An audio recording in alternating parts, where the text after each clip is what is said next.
¿Se enteró de cuáles son las noticias de esta semana? Hice una compilación de lo que a mi parecer son las noticias más trascendentales de esta semana solamente.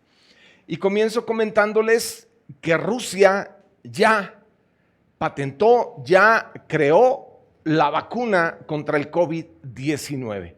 Le ganó en esta carrera a todas las demás empresas y a todas las demás naciones, y aunque el mundo está un tanto escéptico porque considera que se brincó algunos protocolos que no debía haberse brincado, pues son tantos millones, somos tantos millones de seres humanos en el planeta Tierra, y el proyecto es vacunar a un planeta, o sea, todos, 7,000 millones de seres humanos. Así que si les alcanza al menos para la Rusia, pues ya tendremos ganancia. Ellos ya se adelantaron. Putin mencionó que incluso esto lo llevó a cabo en su hija y que la hija está muy bien después de que se le aplicó esta vacuna. Así que me parece muy relevante que antes de que el año terminara tenemos ya la primera vacuna patentada, establecida, y que bueno, pues seguramente va a beneficiar a muchas personas. La segunda noticia que me parece muy relevante es que la Fundación Carlos Slim vino a apoyar con la economía para que la vacuna que crea la Universidad de Oxford en el Reino Unido, junto con AstraZeneca, esta que es la quinta farmacéutica más importante del mundo, pueda llevar a cabo, elaborar la vacuna. Esta vacuna se considera que dentro de las vacunas que se están realizando, esta es la que está por encima de las demás, es la más avanzada del mundo contra el COVID-19, ya que se ha llevado los protocolos correctos sin brincárselos y está dando el 100% de efectividad.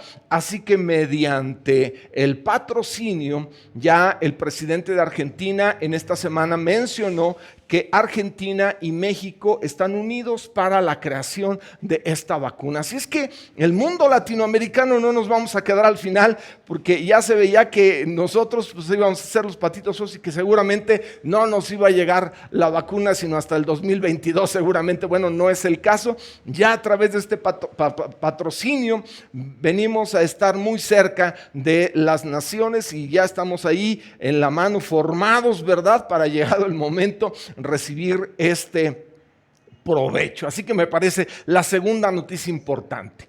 Bueno, hace unos días la tercera noticia que yo ni sé por qué se las comento, pero ahí les va. Resulta que desapareció Anabel. ¿Se enteró? No, bueno, no me refiero a la hermana que se congrega con nosotros, sino a la muñeca que es la protagonista de películas de terror. Bueno, resulta que la noticia fue que en el Museo Warren, que los Warren fueron los que, según la historia, la atraparon esta muñeca, la guardaron y evitaron que siguiera dañando. Bueno, desapareció de allí. Y bueno, todo el mundo estaba hecho loco por el extravío de la muñeca Anabel. Y lo que está de fondo es que hubo una tergiversación, una confusión, porque la protagonista de la película, que se llama Anabel, me envió un mensaje y al traducirse al chino se confundió y bueno, hizo todo este desbarajuste. Así que no se preocupe, Anabel sigue en el anaquel por si alguien tenía preocupación. La cuarta noticia, ¿la digo o no la digo?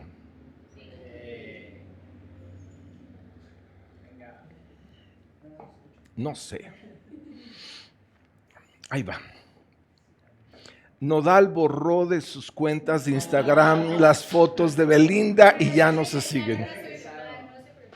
Parece que alguien está mejor enterado de aquí yo de esto. Y nada más fue por unas horas. Ya se hizo la rectificación, así que no se preocupen. La relación, por si andaba usted preocupado, vino a ser otra noticia de la semana. Bueno, y creo que entre todas estas noticias que he mencionado, hay una a la que voy a enfocarme y que me parece que es la más relevante y no se le ha dado la relevancia que entiendo tiene. Y es el hecho de que Israel y Emiratos Árabes Unidos firmaron un acuerdo de paz. ¿Qué es lo relevante de esto? Bueno, resulta que es la tercera nación árabe que firma un acuerdo con Israel. La primera fue Egipto en el 79, la segunda fue Jordania en el 94 y esta es la tercera nación árabe. ¿Qué hay de fondo? Lo que hay de fondo es una enemistad a muerte entre todas las naciones árabes e Israel. A muerte, literalmente aborrecen, odian a Israel. Sin embargo, Emiratos Árabes vino a ser la tercera nación en firmar un acuerdo de paz con Israel. Por supuesto que usted ya sabe que quien intermedió en esto fue el presidente de la Unión Americana, Donald Trump. Oramos que Dios lo bendiga y que le dé gracia para que gane en noviembre, aunque es muy antipático para muchos.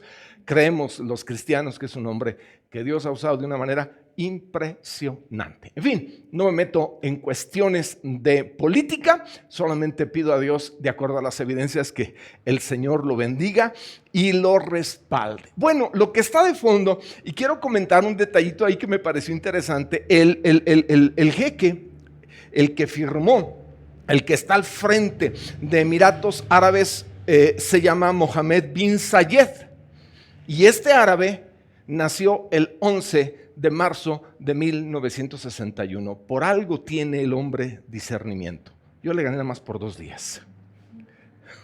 Bueno, cuando hablamos de Israel, hablamos de un milagro.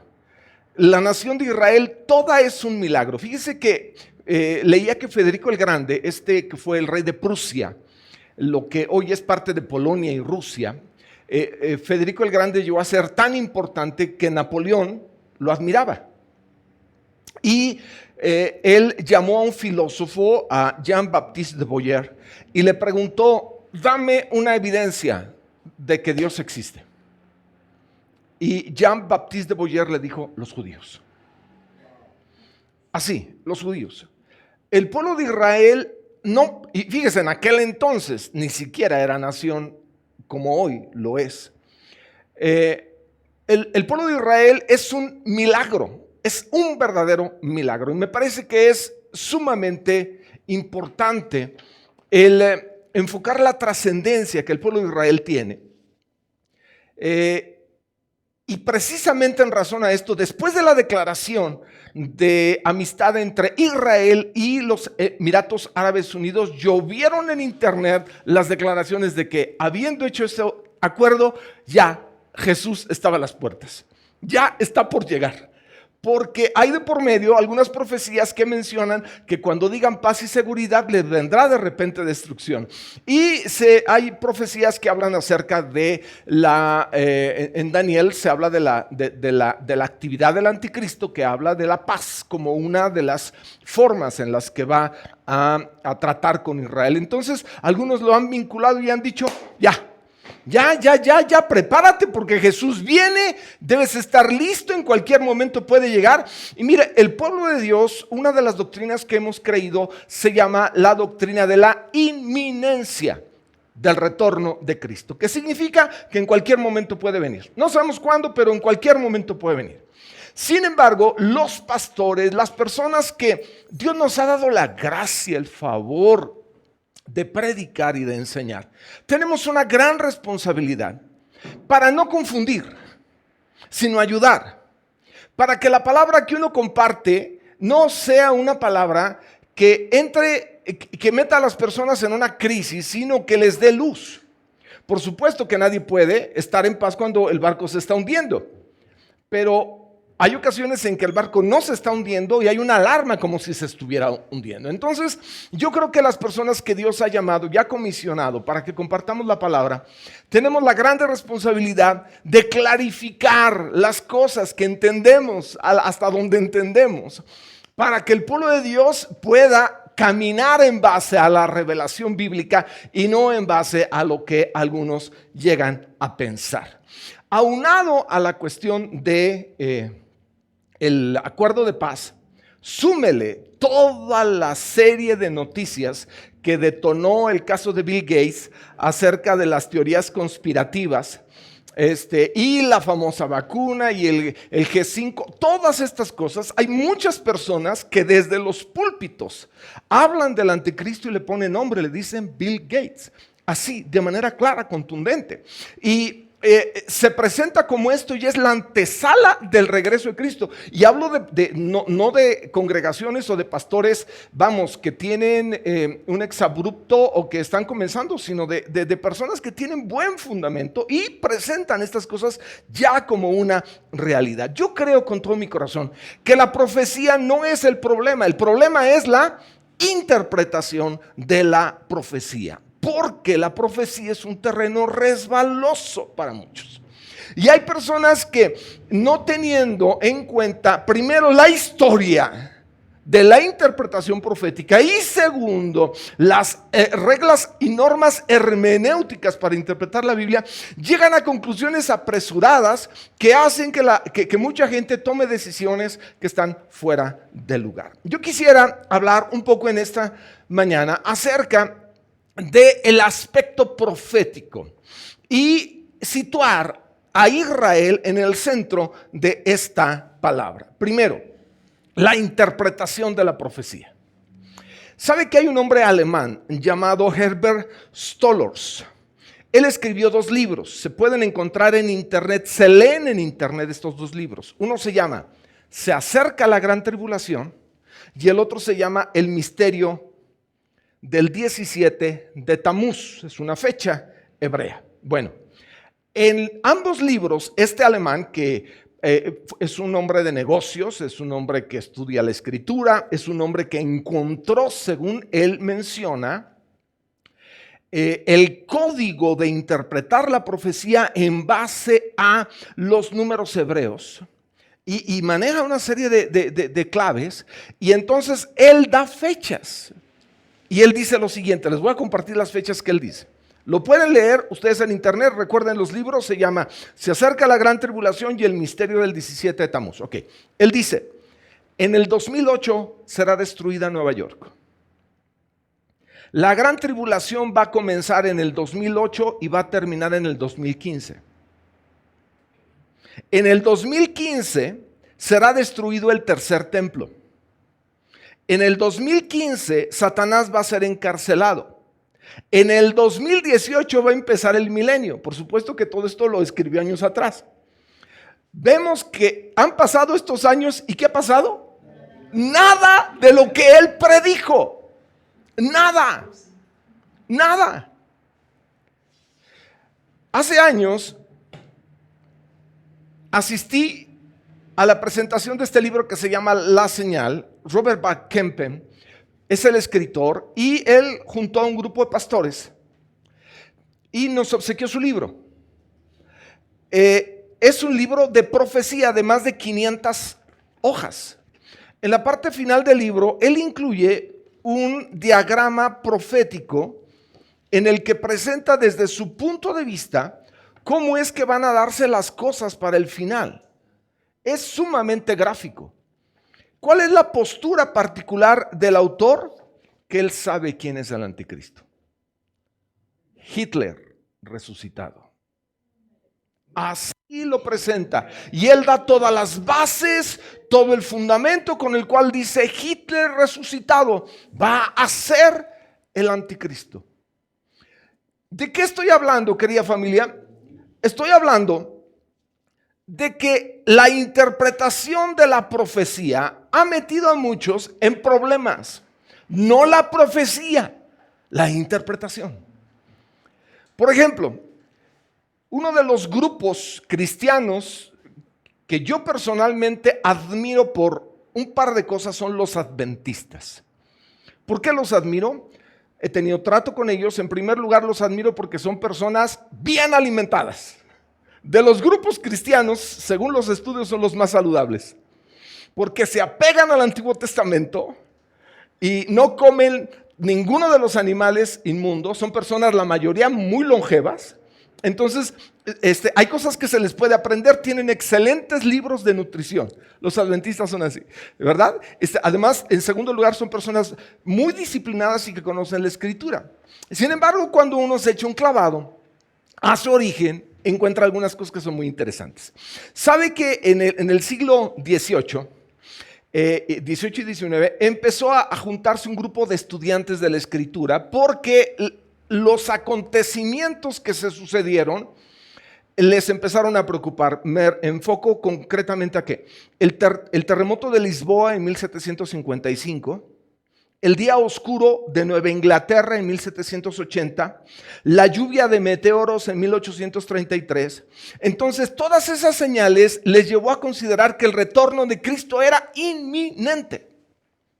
Y hubo un hombre, bautista, campesino, predicador, que se llamó Guillermo Miller. Y él empezó a hacer estudios en base a Daniel y Apocalipsis y llegó a una conclusión.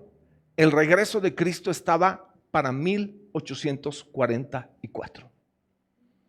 Era un hombre que convocaba a la gente, lo invitaban, lo recibían en las congregaciones y él hablaba de que sus estudios le daban esta fecha, 1844. ¿Sabe qué pasó? Miles de personas vendieron sus casas, las regalaron, se deshicieron de todo. Se considera, según la Wikipedia, que fueron entre 50,000 y 250,000 personas las que hicieron esto. No hablo de algunos cientos. Entre 50,000 y 250,000 personas que fueron a un monte a esperar a Jesús. Octubre de 1844. Y todos están ahí esperando, cantando alabanzas con los panderos, con la guitarra, y toda la noche y la madrugada, y Jesús no volvió. Y entonces él vuelve a sus estudios y dice, perdón, me equivoqué por un año. Es el año que entra. Y entonces menos personas, pero un buen grupo de personas todavía lo acompañan en esto. Y Jesús no volvió. Y él dijo, perdón, me equivoqué. Esto se conoce en la historia como la gran decepción. La Wikipedia lo traduce como el gran chasco. Porque fueron miles las personas en Norteamérica y en otras partes del mundo que sí creían que en 1844 iba a regresar el Señor. Un seguidor de él, un pastor llamado Jonás Wendell, estaba muy mal porque él dijo, yo estaba muy deprimido porque Jesús no había vuelto. Entonces tomó los estudios de Guillermo Miller y dijo, no, es que él va a regresar en el 70. Y luego dijo, no, en 1873 finalmente no llegó. Pero todos estos estudios dieron origen ¿a qué? A la iglesia adventista. Así nace la iglesia adventista. La iglesia adventista es una iglesia enfocada en el advenimiento de Cristo. Y hace estudios, y estudios, y estudios. Y todavía los predicadores en el día de hoy de los adventistas tienden a los números y a poner fechas y a hacer mapas y a decir, viene aquí porque se junta esto y esto y esto. Seguramente ese es su génesis. Ese es su génesis. Ahora, les voy a hablar de un hijo de la iglesia adventista. ¿Saben quién es un hijo de la iglesia adventista? Charles Taze Russell. ¿Quién es Russell? El padre de los testigos de Jehová. Russell empezó a ir a los grupos milenaristas, a estos grupos, y empezó a empaparse de la profecía. Y entonces Russell entendió que Miller estaba correcto, pero le habían fallado dos cosas. Primero, Cristo no resucitó físicamente. Por si ustedes creían que había resucitado físicamente, él dice que no. Que había resucitado en espíritu, entonces él iba a volver en espíritu, por lo cual él sí volvió. Pero fue en espíritu y nadie se dio cuenta.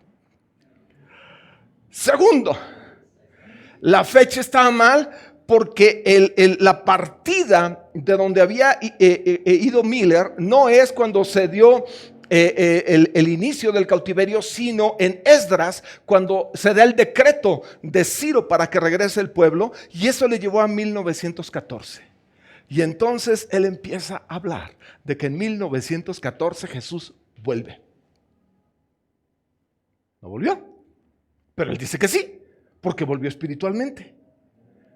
Entonces él dice que en 1914 Satanás es echado del cielo. ¿Qué pasa en 1914? Se inicia la Primera Guerra Mundial. Entonces él junta esto y dice, ¿por qué creen que vino la Primera Guerra Mundial? Satanás fue lanzado del cielo. Se da cuenta del rompecabezas que se busca armar proféticamente. Entonces Russell, que el russellismo, hoy los testigos son millones de personas, pero la clave de ellos es 1914. Porque ese es el día en el que supuestamente Jesús regresó. Él está entronizado en los cielos a partir del 14. A partir del 14 ya fue lanzado el diablo y ya no tiene acceso. Y él acomodó las fechas así él creyó que era, y finalmente llegó a este tipo de conclusiones. Interpretación. Entonces, me parece importante al comentar esto decir, el problema no es la profecía. La profecía la manera es como la concebimos, la interpretamos o la entendemos. No nos apresuremos a interpretar cosas, porque la historia está llena de decepciones.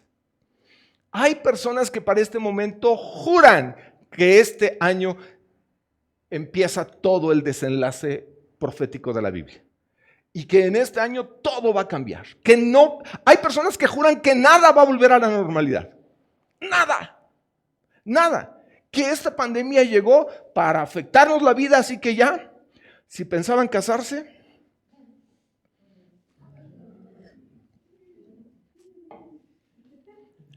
vayan viendo la mejor máscara, la más simpática, para que se imaginen quién está detrás de ella. O sea, así se percibe por muchos el momento actual. ¿Qué hay en segundo lugar detrás de la historia en el aspecto de los enemigos de Israel? Yo creo honestamente que los Emiratos Árabes Unidos hicieron una acción inteligente. ¿Por qué? Porque a todos los enemigos de Israel les va mal. A todos. Todos los que se ponen en contra de Israel les va mal. Y es muy curioso que las naciones que Dios nos ha permitido visitar, además de Israel, han sido Egipto y Jordania. Las naciones árabes que tienen un pacto con Israel, que lo aceptan como Estado, porque el resto de las naciones árabes no lo aceptan. Revisamos la historia y vemos que egipcios, amalecitas, madianitas, moabitas, amonitas, filisteos, asirios, babilonios, persas y romanos, todos han estado en contra de Israel y a todos les ha ido mal. Muchas de estas naciones desaparecieron. A ver, muéstrame ahorita una amonita, un moabita. No existen, pero Israel permanece. ¿Cómo hay algo espiritual aquí? Vale la pena decir lo siguiente: no es racional el odio que muchas naciones le tienen a Israel. El odio hacia Israel es un odio hacia el Dios de Israel. Cuando usted lee la Biblia, usted ve que Dios tiene nombre y apellido. Se llama el Dios y se apellida de Israel. Nosotros como iglesia hemos sido bendecidos por ese Dios en la persona gloriosa, maravillosa y sublime de Jesucristo. Pero Él es el Dios de Israel, no deja de ser el Dios de Israel. Me puse a estudiar y encontré que la palabra enemigo en la Biblia aparece más de 400 veces y la mayoría de las ocasiones no se refiere al diablo, sino se refiere a enemigos bélicos. Más de 400 veces. O sea, usted ve Israel, ha estado siempre rodeada de enemigos. La gente lo aborrece, la gente odia a Israel. Pero yo veo en la Escritura una constante de que los enemigos de Israel son los enemigos de Dios. Vea conmigo lo que dice el Salmo 92, por favor. El Salmo 92. 3 versículos 9 al 11. Salmo 92, versículos 9 al 11. Fíjese en los adjetivos, en los pronombres más bien. Porque aquí tus enemigos, oh Señor, he aquí perecerán tus enemigos, serán esparcidos todos los que hacen maldad, pero tú aumentarás mis fuerzas como las del búfalo. Seré ungido con aceite fresco y mirarán mis ojos sobre mis enemigos, oirán mis oídos de los que se levantaron contra mí, de los malignos. Vea el uso del pronombre. En el verso 9, he aquí tus enemigos perecerán. Y luego, en el versículo 11, seré ungido con aceite fresco y mirarán mis ojos sobre mis enemigos. O sea, nuestros enemigos son enemigos de Dios.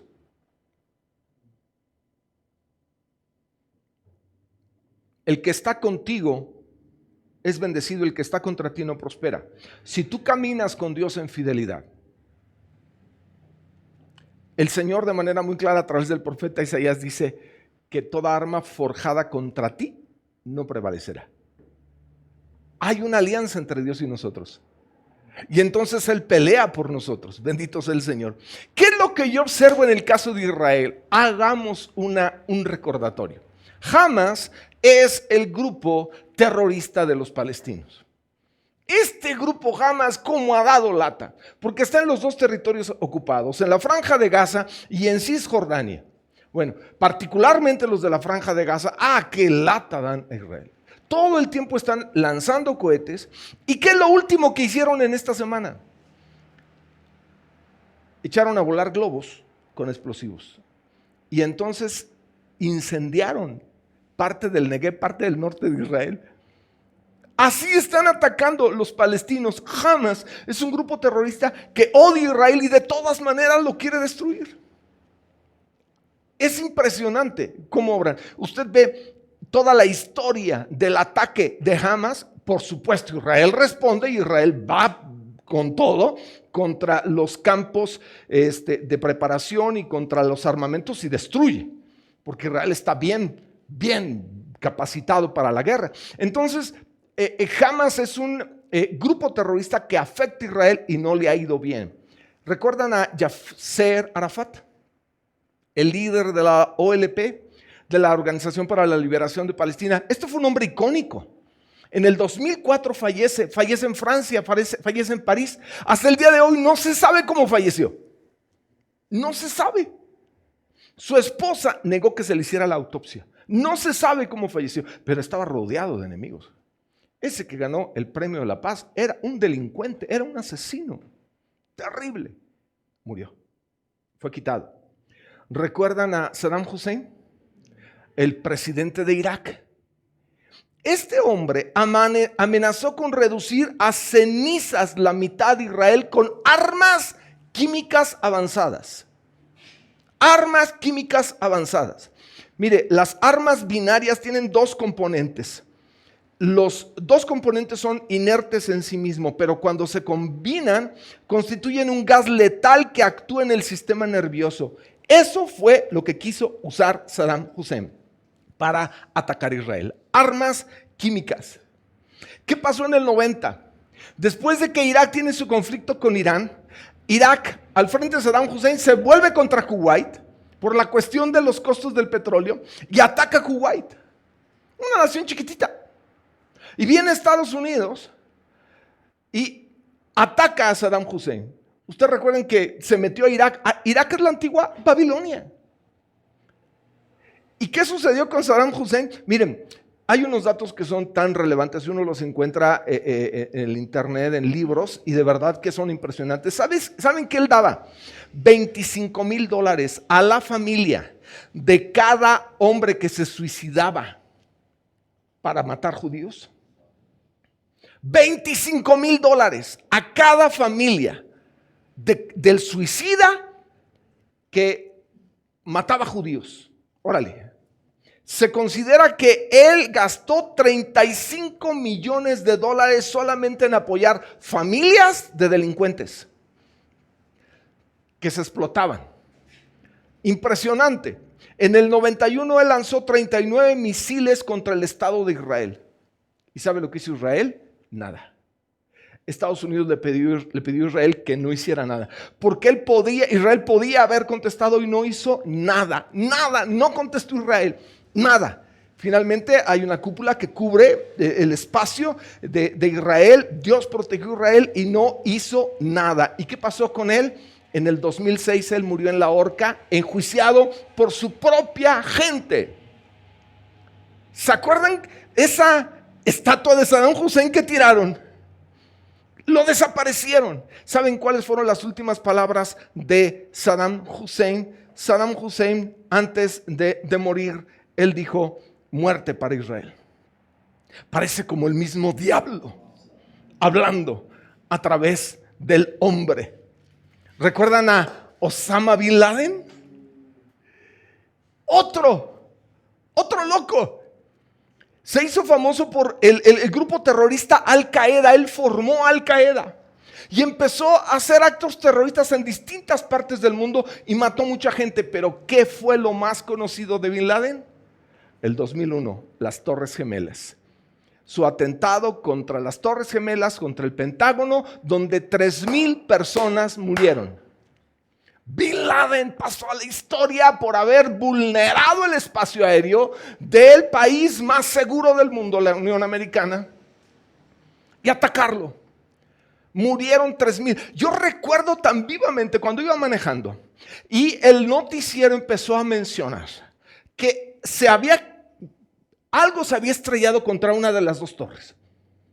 Y cambié el noticiero y escuché a Ferriz de Con, que estaba recibiendo la transmisión de alguien en Nueva York que le estaba diciendo, y estaba diciendo: es que no sabemos qué pasó. Y Ferriz de Con decía: es que esto no es un accidente, estoy viendo que está estrellándose el segundo avión. Esto es un acto terrorista, con una capacidad para entender lo que estaba pasando, porque la mayoría se van con pies de plomo ante una situación así. Y antes de decir, él dijo: este es un acto terrorista. Y todos recordamos cuando estas torres cayeron, impresionante. Las historias que están detrás. ¿Y quién lo hizo? Bin Laden. Bin Laden, este terrorista. ¿Y qué fue lo que él dijo?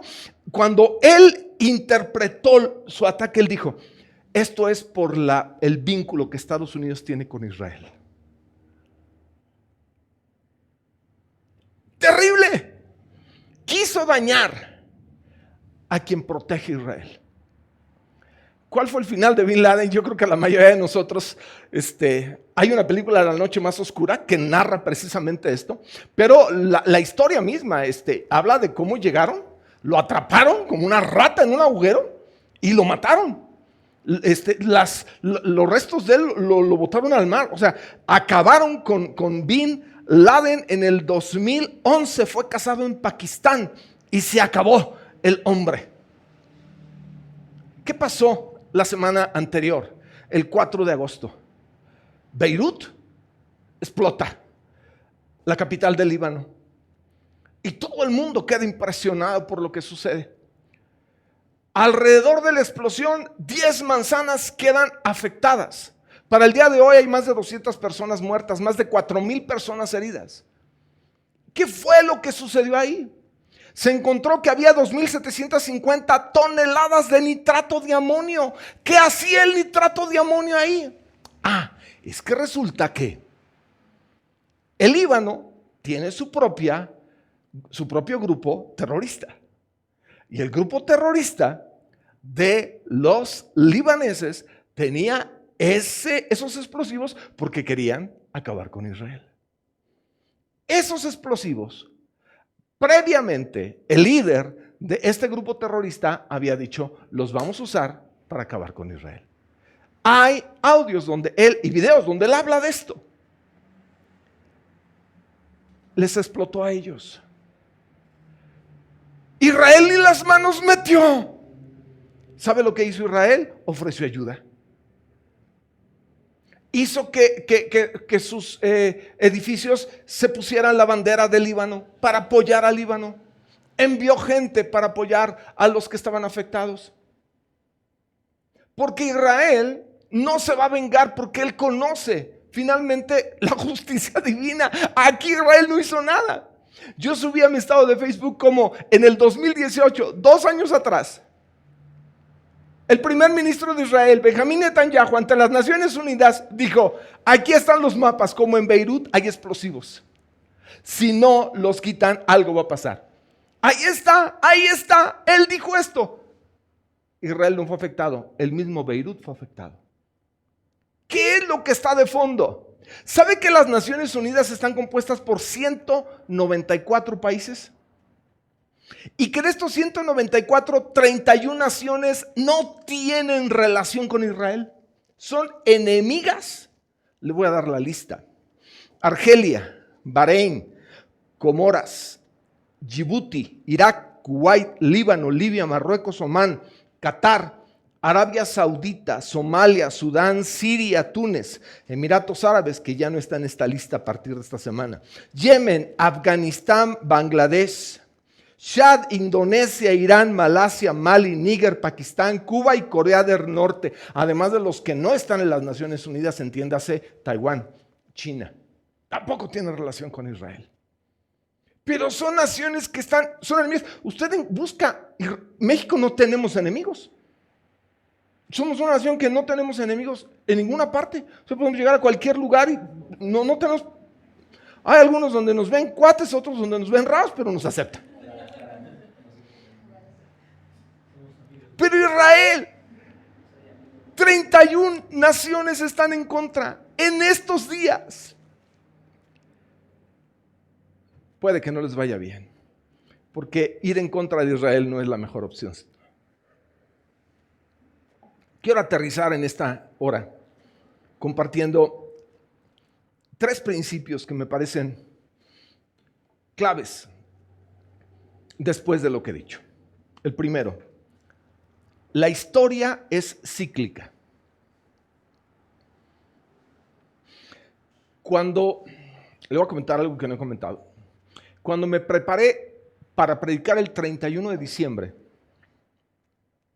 y usted puede checar que en el mensaje que compartí, hice una alusión a la historia de lo que en el siglo pasado, en 1920, sucedía. Bueno, resulta que cualquiera puede echar un clavado y puede darse cuenta que fue el año de la pandemia, de la gripe española. Entonces yo me retuve y no di el dato. Dije, no, ¿cómo voy a hablar de que esto pasó hace un siglo? Es predisponer. Bueno, la historia es cíclica. Es cíclica. Ok, yo quiero comentar esto. El Señor tiene control de todo. Lo que estamos viviendo en esta pandemia, para nosotros es extraordinario porque nunca lo hemos vivido. Recuerden que un siglo atrás, la gripe española mató a 50 millones de personas. ¿Perdón? 50 millones de personas. La pandemia actual de COVID-19 todavía no llega al millón, bendito sea Dios. Hace un siglo fueron 50 millones. La historia es cíclica. Hay de por medio cosas que están pasando, que ya pasaron. Salomón dijo, no hay nada nuevo debajo del sol. Segundo, aunque esta pandemia ha mostrado la vulnerabilidad humana, a pesar del desarrollo científico que hay, Dios en su misericordia ha escuchado la oración de la iglesia. Se ha orado como nunca pidiendo a Dios que se detenga la plaga. Las naciones enteras han orado. Presidentes de naciones han convocado a la oración. En diferentes partes del mundo se ha hecho oración y ruego porque Dios detenga esto. Yo creo que una manera en la que Dios ha agilizado es a través de las vacunas. Y cuando uno estudia las vacunas, uno se mete en un mundo que es muy interesante. Porque el que patenta la vacuna es Pasteur. Sin embargo, él pues sobre todo enfoca la cuestión de la rabia. Pero a partir de ahí se usa la vacuna como un medio para evitar que las personas se dañen. Leía que en el día de hoy aproximadamente son 3 millones de personas las que no mueren por ser vacunadas. O sea, la vacuna evita la muerte de 3 millones de personas cada año. ¿Y por qué se llama vacuna? Dice que Pasteur tenía un antecesor que se llamó Edward Jenner, y este hombre vio que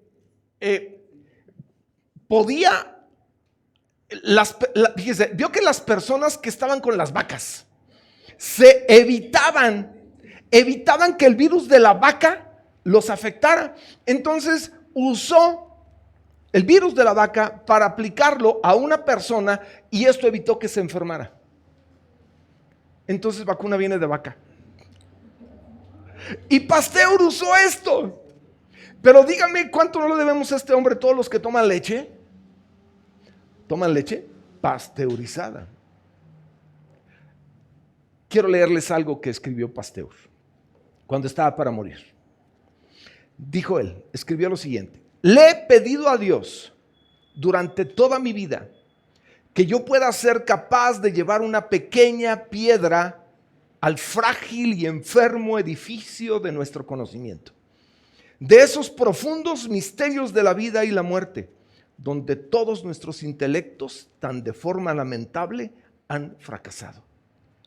Este era un biólogo, este era un científico que supo la pequeñez de su persona y dimensionó correctamente su contribución. No se engrandeció, sino que supo finalmente que era un instrumento en las manos de Dios. Louis Pasteur era un hombre cristiano, un hombre temeroso del Señor. De manera que la vacuna que él implementa viene a ser un medio divino para ayudar a la humanidad. Debemos agradecer al Señor, porque a través de la vacuna se va a lograr mucho bien. No tenga miedo. Estamos en las manos del Señor. Personas que ya están así pensando que les van a meter el chip y que ya a partir de la vacuna ya los van a leer, ya lo va a aparecer aquí en la frente y ya todo va a cambiar. Por favor, tenga paz. Estamos en las manos del Señor. No vayamos con la corriente de gente que ve cosas que no están y que no son de parte del Señor. Y termino con la tercera. Nuestra preocupación no debiera ser si Jesús está a punto de regresar, sino si estamos haciendo lo que debemos de hacer. Y leo para terminar Hechos capítulo 1, mientras aquí el grupo Alabanza me hace la caridad de ubicarse. Hechos capítulo 1, versículos 6 al 8. Dice la palabra así: entonces los que se habían reunido le preguntaron diciendo: Señor, ¿restaurarás el reino a Israel en este tiempo? Y les dijo: no les toca a ustedes saber los tiempos o las sazones que el Padre puso en su sola potestad, pero recibirán poder cuando haya venido sobre ustedes el Espíritu Santo, y me serán testigos en Jerusalén, en toda Judea, en Samaria y hasta lo último de la tierra. Ahí están, en los últimos diálogos que tienen con Jesús, están los apóstoles. Y la pregunta última que hacen es: Señor, ¿vas a restaurar el reino de Israel? ¿Va a haber una restauración del reino? Y tiene que ver esto con los elementos proféticos, tiene que ver con el futuro. Y la respuesta de Dios me parece tan adecuada para escuchar en este tiempo. No les toca a ustedes saber los tiempos o las sazones que el Padre puso en su sola potestad. No es algo que deba preocuparte. Hay que ser entendidos de los tiempos, pero no hay que ser obsesivos de los tiempos. Hay que entender el corazón de Dios, pero no hay que tener una actitud alarmista por lo que uno entiende que puede entenderlo de manera equivocada. Algo que tú y yo tenemos que hacer es recibir de parte del Señor esto: no nos toca saber los tiempos. Ha habido tantos que se han equivocado, tantos que han errado. Es tan larga la lista. He presentado un botón de un mundo de errores interpretativos. No nos toca saber qué fue lo que dijo, el Señor, pero recibirán poder cuando haya venido sobre ustedes el Espíritu Santo y me serán testigos en Jerusalén, Judea, Samaria y hasta lo último de la tierra. Es decir, lo que te debe ocupar no es tratar de entender el tiempo que estás viviendo. Lo que te debe ocupar es hacer lo que Dios quiere que hagas.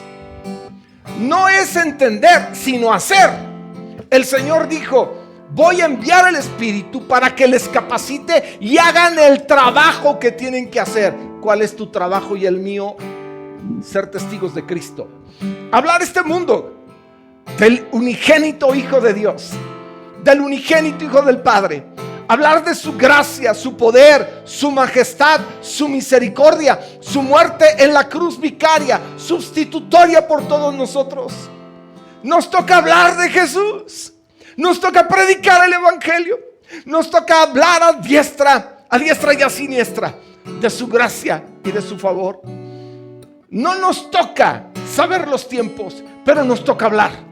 Nos toca compartir.